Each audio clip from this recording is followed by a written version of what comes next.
Hey everybody, Varun here from Language Academy. Guys, welcome back to another video. This video, we are going to look at reading multiple choice questions. One of the tasks a few students out there find difficult, but it's not that difficult if you follow the right set of approach and strategies. In this video, I'm going to start with your task description.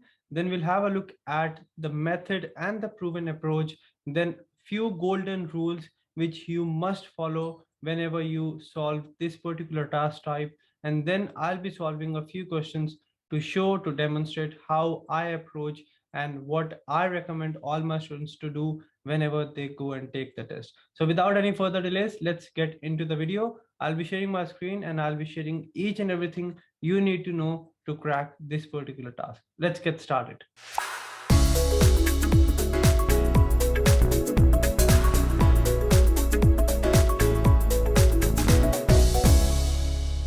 All right, IELTS reading multiple choice questions. What happens in this particular task, first of all, you'll have a passage or few paragraphs on your screen, a text on your screen with few multiple paragraphs. And along with that, you'll have a few questions. Each question will have 4 options. If you have got MCQ single answers, if you've got MCQ multiple answers, where more than one option is correct, you'll have around 7 options. You'll have obviously 5, 7, 8 questions along with the number of passages. What you need to do is you need to read the question, find the information in the passage, and out of the 4 options, you need to select which one is correct according to the question and according to the passage. So in this task, you'll be given a number of passages, number of paragraphs, along with several questions. Each question will have 4 to 7 options, either 4 or 7 normally. If you have got one option correct, you'll have 4 options. If you've got 2 options correct, you'll have 7 options. You'll have to select 1 or 2 correct options after reading the passage and question. But how do you solve this task and how do you save your time? That is the key. You need to save your time.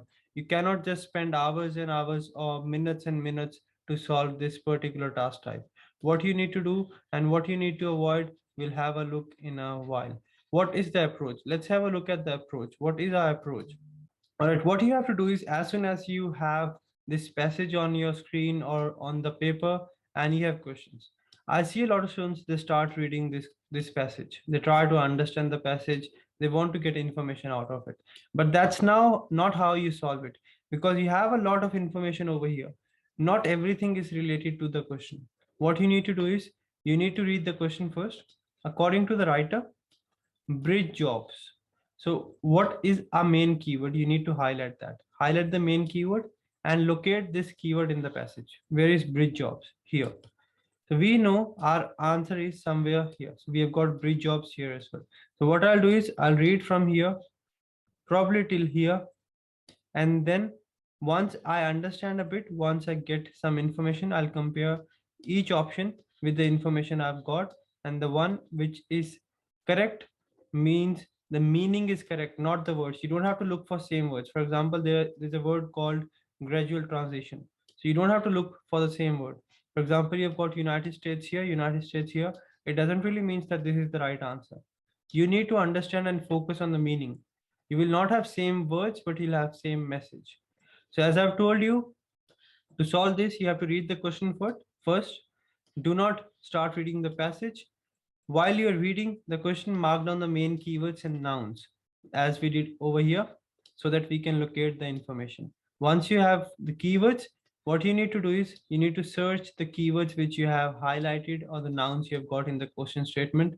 From the question statement, you have to search the information in the passage. Once you have got the information in question and in your passage, you need to relate the information.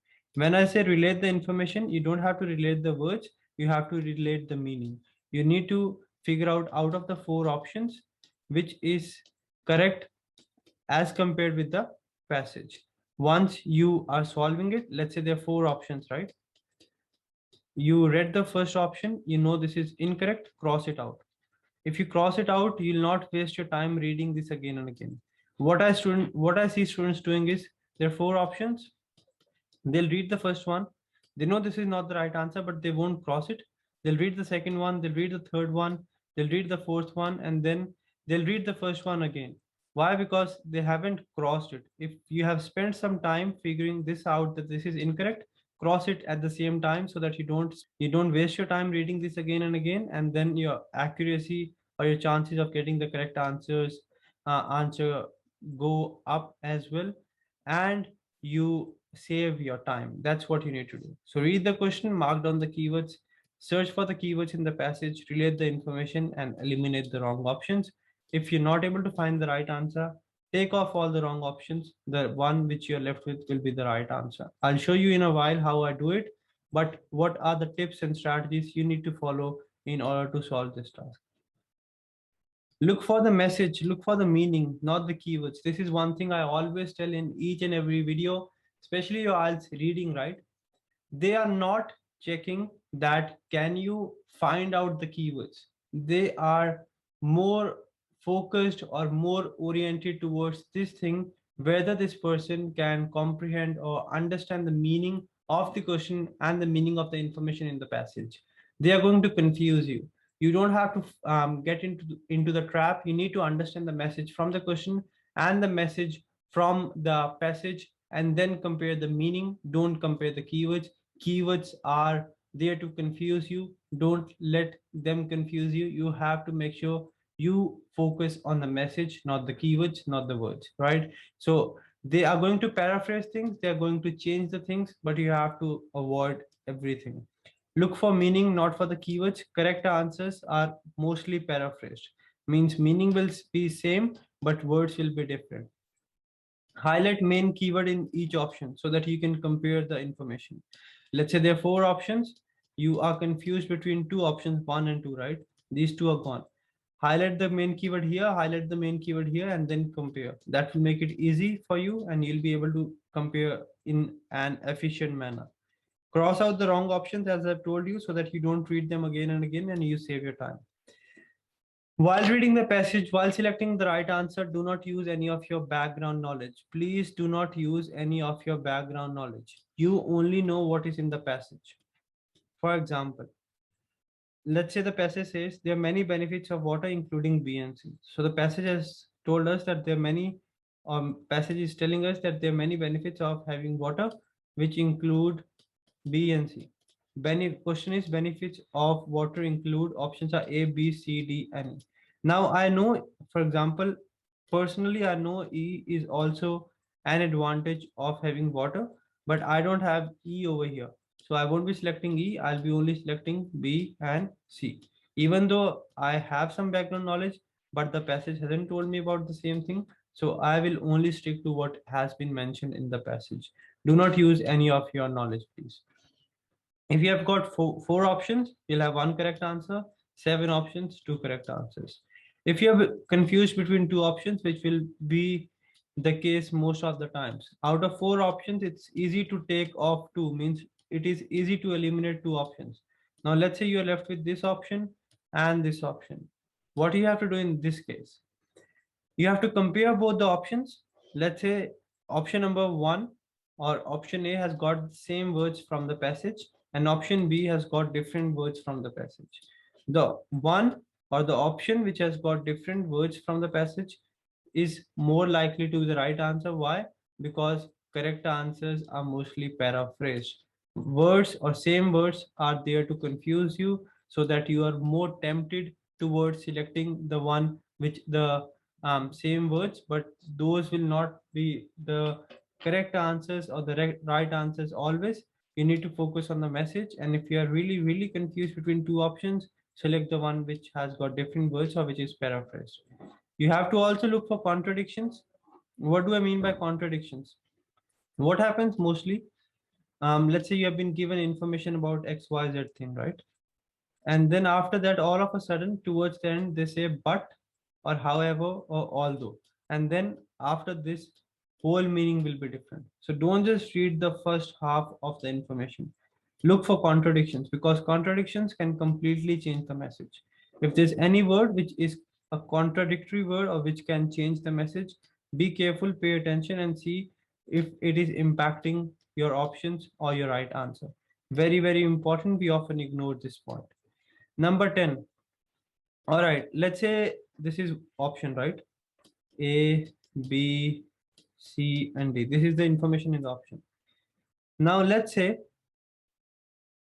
You have got, you think this is the right answer, but in your passage, you have information about A, B, and C. You don't have information about one part of the option. You cannot consider this option to be correct because you don't have this information. Whatever is there in the option should be 100% correct, should be fully correct as per the information in the passage. Half answers or incomplete information cannot be considered correct. Remember this thing. If you're not sure about an option, this will happen with you as well. Let's say there are four options. There are four options. You have eliminated this. You are not sure about B, leave it. Don't eliminate it. Leave it, we'll come back to it. You are not sure about C, leave it. D, you know this is not the right answer, leave it. Now you're only left with two options. This can be a potential answer, this can be a potential answer as well. Read both the options, compare with the information in the passage, and then select one. If you're not sure about an option, do not eliminate it, leave it for the end and cross out the remaining options. And never ever leave this task unattempted. Why? Because there's no negative marking. Even if you don't attempt it, you're going to get zero. And even if you do it wrong, you are still going to get zero. So give your best shot, but don't waste your time. Again, what's the approach? Read the question, highlight the keywords, locate the keywords or the information in the passage, compare the information in the passage with the options, and then eliminate the wrong options, and you'll be left with the right answer. What we'll be doing is we'll be doing a few questions. I'll tell you how I solve it, right? Okay, what does the question says? In paragraph one, means this paragraph, I don't have to bother or look for this paragraph for this particular question. The writer suggests that companies could consider. So what we need to focus on, that what is the writer suggesting that companies can do? The general assumption is that older workers are paid more in spite of rather than because of their productivity. That might partly explain why, when employers are under pressure to cut costs, they persuade a 55-year-old to take early retirement. Take away seniority based pay scales, and older workers may become a much more attractive employment proposition. But most employers and many workers are uncomfortable with the idea of reducing someone's pay in later life. All the manual workers on piece rates often earn less as they get older. So retaining the services of older workers may mean employing them in different ways. All right, bit confusing. I haven't got the right answer. What I'll do is, I don't know what is the right answer. I'll eliminate the wrong options. Abolishing pay schemes that are based on age. I'm not sure about this. I'll solve this at the end. Avoiding pay that is based on piece rates. Where is piece rates? Here. Piece rates is mentioned, but it is never mentioned that yes, you should avoid pay that is based on piece rates. They have simply mentioned that men and workers earn less when they get older working on piece rates. So this is not the right answer. Increasing pay for older workers, no. Most of the passage talks about how they face a reduction in their pay. So this is incorrect as well. Equipping older workers with new skills. So retaining the services of older workers may mean employing them in different ways. Employing them in different ways, but they never mentioned about new skills here. So this is incorrect as well. By default, this is the right answer, but I'll still tell you how this is the right answer. See, this is the general assumption. This is what normally happens. And then the author is suggesting take away means remove. Seniority based means based on age. Seniority means kind of when you get senior, when you get a bit old. Take away seniority based pay scales. Pay scales means pay, and older workers may become a much more attractive employment proposition.